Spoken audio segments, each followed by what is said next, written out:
राम नाम की रहस्यमय शक्ति। रामचरितमानस में राम का नाम पिछले कुछ वर्षों से मैं नियमित रूप से पढ़ने का अभ्यास कर रहा हूँ, जो ऋषि तुलसीदास के अनुसार रामायण की कहानी है। पहले अध्याय बालकांड में कई जगह हैं, जहाँ तुलसीदास राम के नाम की रहस्यमय शक्ति की व्याख्या करते हैं। उदाहरण के लिए वे कहते हैं, मैं रघुवंश के मुखिया के राम नाम का अभिवादन करता हूँ, जो सूर्य देवता, अग्नि देवता और चंद्र देवता अर्थात मा का प्रतिनिधित्व करने वाले बीजाक्षरों से बना है। फुटनोट में यह बताया गया है कि संस्कृत वर्णमाला का प्रत्येक अक्षर ध्वनि एक बीज मंत्र है, जो दिव्य देवता के गुण का आह्वान करता है। जब आप राम के नाम को तोड़ते हैं तो 2 अक्षर होते हैं, लेकिन 3 बीज मंत्र होते हैं, रा, अ और म।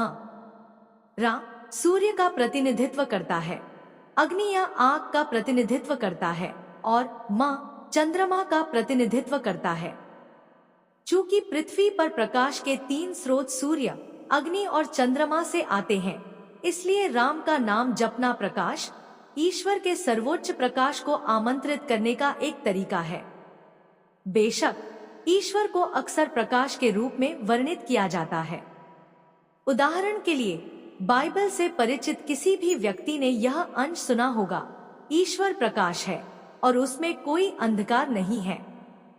1 यूहन्ना 1:05 यहाँ रामचरितमानस से राम के नाम के इस प्रकाशमय पहलू को इंगित करने वाले कुछ और उद्धरण दिए गए हैं। श्री राम, जो सत्य, चेतना और आनंद के संयुक्त सच्चिदानंद है, सूर्य के समान है। अज्ञान की रात्रि उनमें थोड़ी सी भी मात्रा में नहीं रह सकती। वे भगवान हैं, जिनका अस्तित्व ही प्रकाश है। हे तुलसीदास, यदि आप अंदर और बाहर दोनों जगह प्रकाश चाहते हैं, तो अपने मुख के द्वार पर जीभ की दहलीज पर दिव्य नाम राम के रूप में प्रकाशमय रत्न स्थापित करें। उसका नाम भक्त की व्यर्थ आशाओं के साथ साथ उसकी गलतियों और दुखों को भी समाप्त कर देता है, जैसे सूर्य रात्रि को समाप्त कर देता है।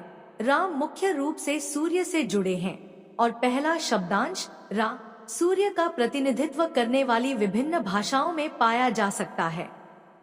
उदाहरण के लिए रवि सूर्य के लिए संस्कृत नामों में से एक है। रघु सौर वंश या वंश है, जिससे राम संबंधित थे, जो सूर्य से अपनी उत्पत्ति का पता लगाता है। प्राचीन मिस्र के भगवान रा उनके सूर्य देवता थे और प्राचीन मिस्र के धर्म में एक प्रमुख देवता थे। अंग्रेजी शब्द रेडिएट, रेडियंस और रे जैसे सूर्य की किरणें भी हैं, जो आगे रा शब्दांश के साथ एक व्युत्पत्ति संबंधी उत्पत्ति का सुझाव देते हैं। एक और उदाहरण है कि कच्चा भोजन को सूर्य द्वारा पकाए गए भोजन के रूप में परिभाषित किया जाता है। राम के नाम का अर्थ पुरुष हिंदू भगवान राम तक सीमित करना आसान है, जो कई हजार साल पहले रहते थे। लेकिन प्रकाश का आह्वान करने के इस आंतरिक रहस्यमय अर्थ को समझना अभ्यास को सार्वभौमिक बनाता है। इसके अलावा जब आप 2 अक्षरों रा और मा में निहित गुणों पर गहराई से नजर डालते हैं, तो आप देखेंगे कि पिता और माता, पुल्लिंग और स्त्रीलिंग, सूर्य और चंद्रमा एकदम सही उभयलिंगी संतुलन में मौजूद हैं। यह सार्वभौमिक और उभयलिंगी गुण है जो राम के नाम को भगवान के नाम के रूप में अद्वितीय बनाता है, क्योंकि भगवान को प्रकाश के रूप में वर्णित किया गया है और उनमें पुल्लिंग और स्त्रीलिंग दोनों गुण शामिल हैं। राम का पाठ करते हुए शिव रामचरितमानस भी राम के नाम की रहस्यमय शक्ति को मान्य करने के लिए भारत के क्लासिक शास्त्रों का सहारा लेता है। यहाँ एक ऐसा ही उद्धरण है। शास्त्रों में कहा गया है कि भगवान शिव, जो पवित्र शहर काशी वाराणसी के देवता हैं, अपनी सीमाओं के भीतर मरने वाले हर प्राणी के दाहिने कान में राम नाम फुसफुसाते हैं और इस तरह मरने वाली आत्मा को मुक्ति दिलाते हैं। जब मैं पहली बार 1992 में वाराणसी गया था, तो मैंने लोगों को गंगा नदी के तट पर मणिकर्णिका घाट श्मशान घाट पर शव ले जाते समय राम नाम सत्य है का जाप करते सुना था। इसका हिंदी में अर्थ है, राम का नाम सत्य है। उस समय मुझे आश्चर्य हुआ कि वे शिव का नाम क्यों नहीं जपते, क्योंकि आखिरकार यह शिव की नगरी थी। जब तक मैंने रामचरितमानस नहीं पढ़ी, तब तक मुझे एहसास नहीं हुआ कि शिव को राम का सबसे अच्छा भक्त माना जाता है और वे दूसरों के लाभ के लिए लगातार उनका नाम लेते हैं। संत और पुराण तथा उपनिषद भी कहते हैं कि राम नाम की शक्ति असीमित है। अमर भगवान शिव, जो आनंद के स्रोत हैं और ज्ञान तथा अच्छाई के भंडार हैं, निरंतर इसका जप करते हैं। नारद की गणेश को सलाह ऐसी अन्य कहानियां भी हैं जो राम नाम की प्रभावकारिता की ओर इशारा करती हैं। उदाहरण के लिए यह सर्वविदित है कि हिंदू परंपरा में अन्य देवताओं से पहले गणेश की पूजा की जाती है। रामचरितमानस में इसका कारण बताया गया है। हम पुराणों में पढ़ते हैं कि कैसे देवताओं के बीच श्रेष्ठता के लिए होड़ मची हुई थी, जिनमें से प्रत्येक ने अपने लिए प्रथम स्थान का दावा किया था। उन्होंने ब्रह्मा से निर्णय लेने के लिए संपर्क किया। ब्रह्मा ने उनसे कहा कि उन्हें दुनिया भर में दौड़ लगानी चाहिए और जो सबसे तेजी से चक्कर पूरा करेगा उसे सर्वोच्च माना जाएगा। गणेश, जो चूहे से बेहतर किसी जानवर पर सवार नहीं थे, स्वाभाविक रूप से पीछे रह गए। रास्ते में उनकी मुलाकात दिव्य ऋषि नारद से हुई, जिन्होंने उन्हें सलाह दी कि वे जमीन पर राम शब्द को खरोचे और उसके चारों ओर घूमें, क्योंकि इस शब्द में ही पूरी सृष्टि समाहित है। गणेश ने वैसा ही किया और स्वाभाविक रूप से ब्रह्मांड का चक्कर पूरा करने वाले पहले व्यक्ति थे। ब्रह्मा ने उनके इस कार्य की सराहना की और उन्हें अन्य सभी देवताओं पर वरीयता का खिताब दिया। तब से गणेश ने निरंतर सबसे पहले पूजा जाने का अधिकार प्राप्त किया है।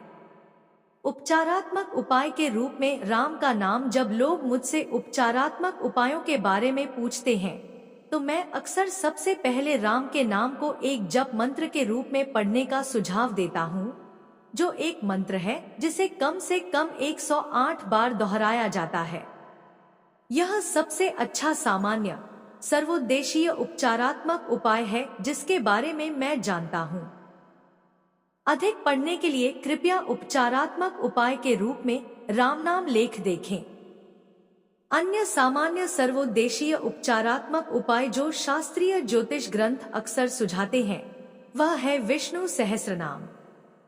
कोई भी आध्यात्मिक अभ्यास उपचारात्मक उपाय के रूप में उपयोगी है, लेकिन एक जप मंत्र हमारे व्यस्त जीवन में बहुत सुविधाजनक है, क्योंकि इसे कहीं भी कभी भी दोहराया जा सकता है।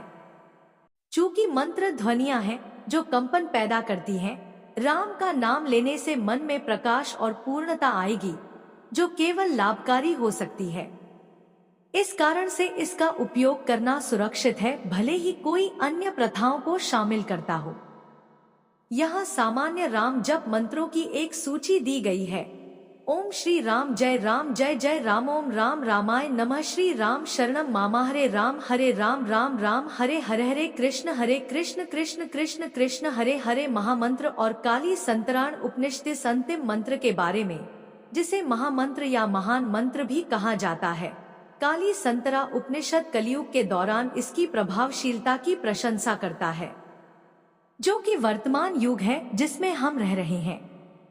द्वापर युग के अंत में नारद ब्रह्मा के पास गए और उनसे इस प्रकार संबोधित किया, हे भगवान, मैं पृथ्वी पर घूमते हुए काली को कैसे पार कर पाऊंगा? जिस पर ब्रह्मा ने इस प्रकार उत्तर दिया, ठीक पूछा। उस बात को सुनो जिसे सभी श्रुतियां, वेद गुप्त और गुप्त रखती हैं, जिसके माध्यम से व्यक्ति काली के सांसारिक अस्तित्व को पार कर सकता है। वह भगवान नारायण के नाम के उच्चारण मात्र से काली के बुरे प्रभावों को दूर कर सकता है, जो कि आदि पुरुष है। फिर से नारद ने ब्रह्मा से पूछा, नाम क्या है? जिस पर हिरण्यगर्भ ब्रह्मा ने इस प्रकार उत्तर दिया, हरे राम राम हरे हरे कृष्ण कृष्ण कृष्ण हरे हरे। ये 16 नाम शब्द कली के बुरे प्रभावों का नाश करने वाले हैं। सभी वेदों में इससे अच्छा कोई साधन नहीं देखा जाता है।